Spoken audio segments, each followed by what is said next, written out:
कैसे हैं प्यारे बच्चों। आज पॉलिनोमियल्स पढ़ेंगे। ये चैप्टर की शुरुआत है। इसमें हम डेफिनेशन देखेंगे, पॉलिनोमियल्स को आइडेंटिफाई करेंगे, उस पर बहुत सारी प्रॉपर्टी को देखेंगे। आइए देखते हैं। जिसके पास धैर्य होता है वह जो चाहे वो पा सकता है। प्यारे बच्चों, पेशेंस होना, धैर्य होना बहुत ज़रूरी है। उतावलापन से हमें सफलता नहीं मिल सकती है। तो कुछ एग्जाम्पल दिए गए हैं पॉलिनोमियल से, लेकिन उससे पहले फिर डेफिनेशन को एक बार हम रिवाइज कर लें प्यारे बच्चों।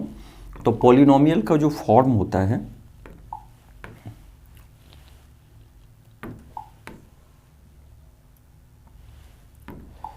इसका फॉर्म होता है an x to the power n plus an minus 1 x to the power n minus 1।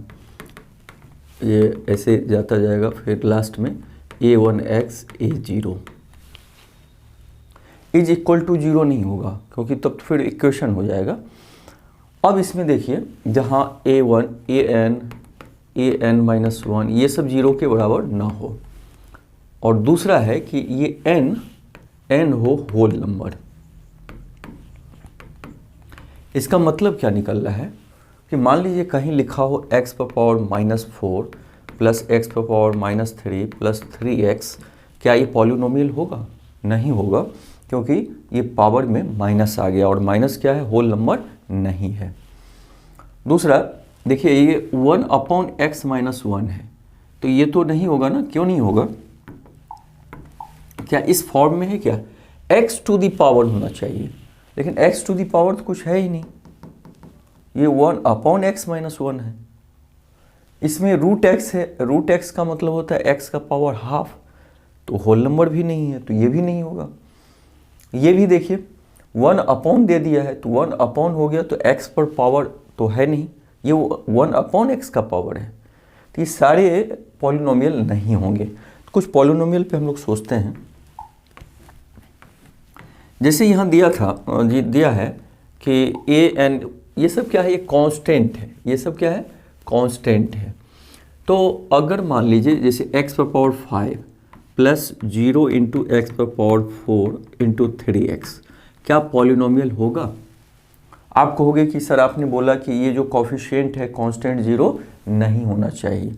इसका मतलब है कि सभी 0 ना हो, मानी कोई न कोई कुछ टर्म 0 भी हो जाए तो काम चल सकता है, लेकिन कुछ टर्म को x पावर 5 मान x के पावर के रूप में रहना होगा। और कांस्टेंट भी, जैसे मान लीजिए x क्यूब प्लस 5 लिख दें, तो ये भी पॉलिनोमियल, क्योंकि लास्ट में देखिए कांस्टेंट a0 क्या है? कांस्टेंट है, जिसमें x शामिल नहीं है, या शामिल भी है तो x to the power 0 into 5, माने x पावर 0 1 होगा, 1 5 1 जा 5 होगा। ये सारी क्या है? पॉलिनोमियल है। तो हमें ध्यान रखना है कि पावर माइनस में ना हो, फ्रैक्शन पावर ना हो। जैसे कहीं लिखा हो x पर power half plus X cube, तो क्या ये पॉलिनोमियल है? तो नहीं है। x cube plus X to the power minus 5 क्या पॉलिनोमियल है? नहीं है, क्योंकि किसी का भी पावर माइनस में नहीं होना चाहिए। तो प्यारे बच्चों, आप डेफिनेशन को समझ गए होंगे पॉलिनोमियल क्या होता है। चलिए आगे चलते हैं। डिग्री ऑफ पॉलिनोमियल किसे कहते हैं? कोई बता सकते हो डिग्री ऑफ पॉलिनोमियल? सोचो जरा। डिग्री ऑफ पॉलिनोमियल होता है हाईएस्ट पावर ऑफ x। देखिए, इसमें x का एक 5 पावर है, इसमें 1 पावर है, इसमें छूट गया मान लो 2 है, इसमें 1 है। तो हाईएस्ट पावर क्या है? हाईएस्ट पावर x का 5 है, तो इस पॉलिनोमियल का डिग्री 5 कहा जाएगा। यही डिफाइन किया है। This is the called the degree of the polynomial. कहीं अगर लिखा हो x power 6 plus 7x plus 3, अगर आपसे पूछता है कि डिग्री ऑफ दिस पॉलिनोमियल, तो डिग्री क्या होगा? हाईएस्ट पावर क्या है? 6 है, तो आंसर हमारा 6 होगा। तो आपने डिग्री भी समझा। अब प्यारे बच्चों, लीनियर पॉलिनोमियल किसे कहते हैं? कोई बता सकते हो linear polynomial? A polynomial of degree 1 is called a linear polynomial. यहाँ देखिए x का पावर क्या है? 1 है। अभी डिग्री किसको बोला गया था? Highest power of x। तो हाईएस्ट यहाँ x का पावर क्या है? कुछ भी नहीं है, मतलब 1 है। तो जब डिग्री 1 हो जिस पॉलिनोमियल में, तो उसको हम लीनियर पॉलिनोमियल बोलते हैं। क्यों बोलते हैं? क्योंकि इसका जब ग्राफ खींचते हैं तो एक लाइन बनता है, इसलिए इसे हम लीनियर पॉलिनोमियल बोलते हैं। तो लीनियर पॉलिनोमियल का क्या डेफिनेशन होगा? A polynomial of degree 1 is called a linear polynomial. आगे बढ़ते हैं। क्वाड्रेटिक पॉलिनोमियल किसे कहते हैं? कोई बता सकते हैं आप लोग? क्वाड्रेटिक पॉलिनोमियल इसका होता है कि a polynomial of degree 2 is called a quadratic polynomial. जैसे सपोज कीजिए x² + 6x + 7, ये क्या होगा? ये क्वाड्रेटिक पॉलिनोमियल होगा। माने डिग्री 2 का मतलब हाईएस्ट पावर 2 होना जरूरी है। अगर 2 नहीं है, कहीं 6x + 7 हो, तो फिर ये क्वाड्रेटिक नहीं होगा, ये लीनियर पॉलिनोमियल हो जाएगा प्यारे बच्चों। तो ये क्या हुआ? क्वाड्रेटिक, मतलब डिग्री हाईएस्ट पावर 2 होना जरूरी है क्वाड्रेटिक में। The name quadratic has been derived from the word quadrate. Quadrate शब्द से क्वाड्रेटिक बना। Quadrate which means square. Quadrate का मीन्स क्या होता है? स्क्वायर होता है। तो प्यारे बच्चों, आप क्वाड्रेटिक पॉलिनोमियल समझ गए होंगे कि हाईएस्ट डिग्री क्या होना चाहिए उस पॉलिनोमियल का? 2 होना चाहिए। अब क्या है? Cubic polynomial. क्यूबिक पॉलिनोमियल किसे कहते हैं? कोई बता सकते हैं? A polynomial of degree 3 is called cubic polynomial. माने इसका डिग्री कितना है? 3 है। माने हाईएस्ट पावर कितना है? 3 है। तो इसको हम क्या बोलेंगे? Cubic polynomial. जैसे 6x³ + 7x - 3, ये क्या हो गया? Cubic polynomial. या मान लीजिए 6x³ + 2x² + 7x - 5, ये भी क्या हो गया? क्यूबिक, क्योंकि इसका डिग्री कितना हो गया? 3। हाईएस्ट पावर ऑफ x कितना है? 3 है। तो ये क्यूबिक हो गया। तो हम लोगों ने लीनियर जाना, क्वाड्रेटिक जाना। क्यूबिक लीनियर में डिग्री कितना था? 1, क्वाड्रेटिक में 2 और क्यूबिक में कितना था? 3 था। अब जीरो ऑफ पॉलिनोमियल क्या होता है? जीरो ऑफ पॉलिनोमियल क्या होता है? कोई बता सकते हैं? जीरो ऑफ पॉलिनोमियल का मतलब हुआ है कि x का वेरिएबल का वो वैल्यू जिससे पॉलिनोमियल जीरो हो जाए। सपोज करिए कहीं लिखा हो x - 1। अब इसमें x का, ये भी एक पॉलिनोमियल है, लीनियर पॉलिनोमियल, क्योंकि x का डिग्री कितना है? 1 है।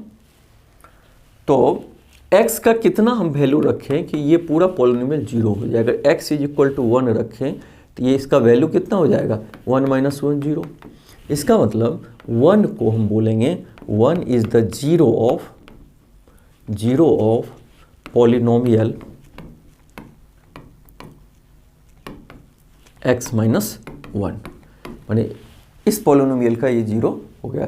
तो जीरो बोलिए, रूट भी उसको बोलते हैं, या सॉल्यूशन भी बोलते हैं।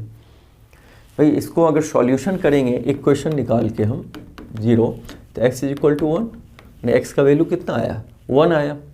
तो इसको जीरो बोलिए या रूट बोलिए, जब इक्वेशन के रूप में हो, जैसे =0 हो जाए तब हम रूट निकाल सकते हैं इसका। तो वही जीरो जो आंसर आएगा वही रूट का आएगा। तो वही समझा रहा है, a real number k is said to be a zero of polynomial px if pk = 0। ये क्या कहना चाह रहा है?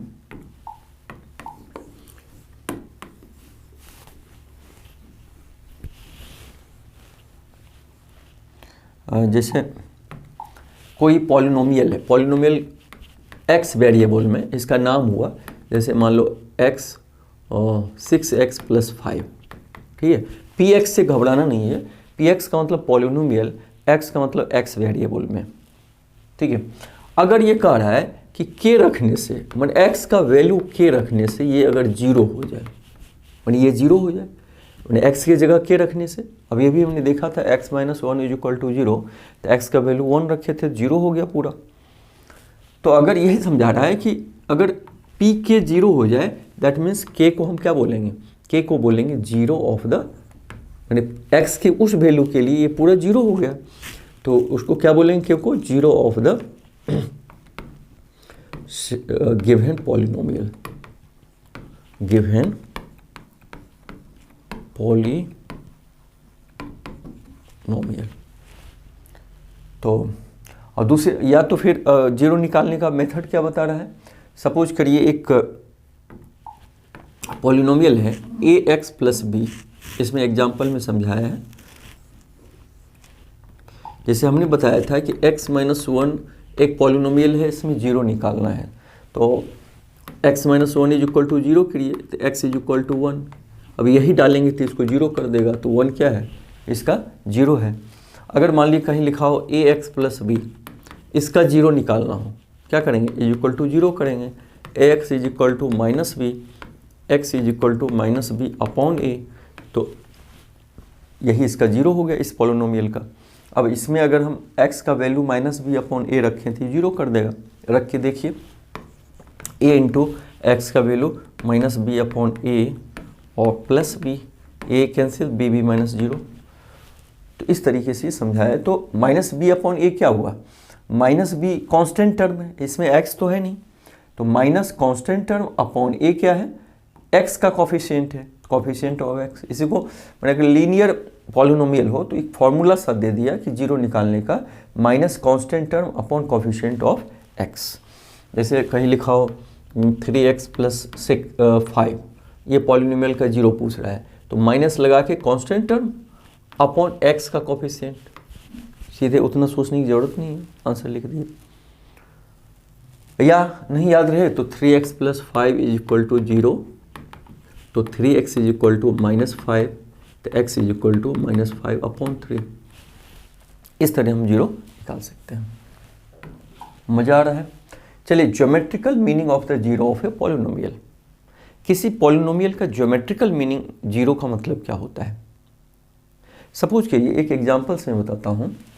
वही एग्जांपल, मान लीजिए x minus Y is equal to zero, ये एक पॉलिनोमियल है, ठीक है।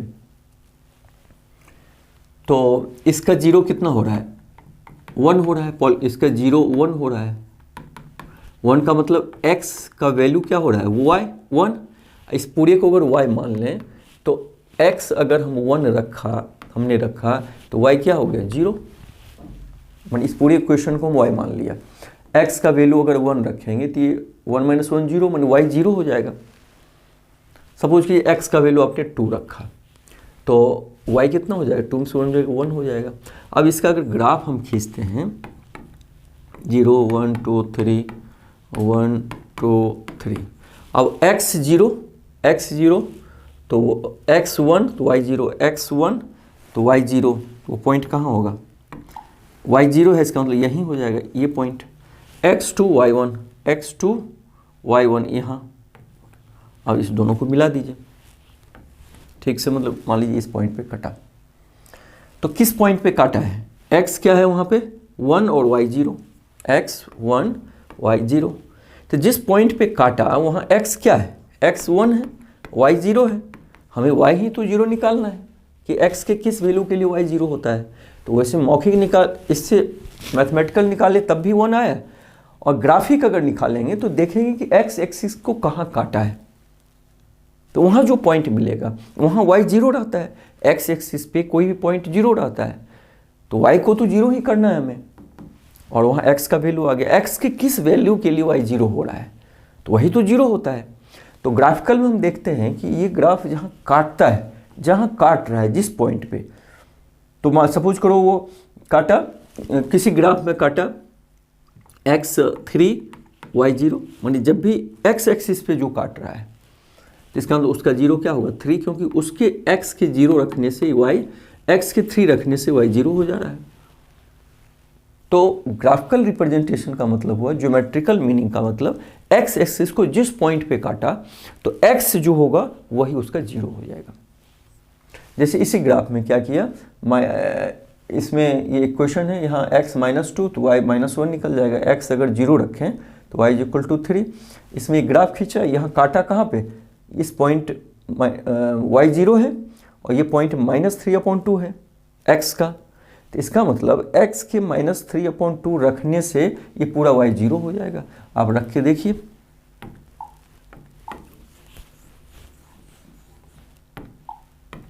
ये है ना y is equal to 2x plus 3, तो 2 इंटू एक्स का वैल्यू हम माइनस 3/2 रखें तो माइनस 3 प्लस 3 0 हो गया ना, y 0 हो गया ना, तो y 0 है ही, x माइनस 3/2। तो तो इसका मतलब एक्स एक्सिस को जहाँ काटता है वही जिस एक्स के जिस पॉइंट पे वो उसका जीरो होता है या सॉल्यूशन होता है या रूट्स होता है, इसी को ध्यान में रखना है।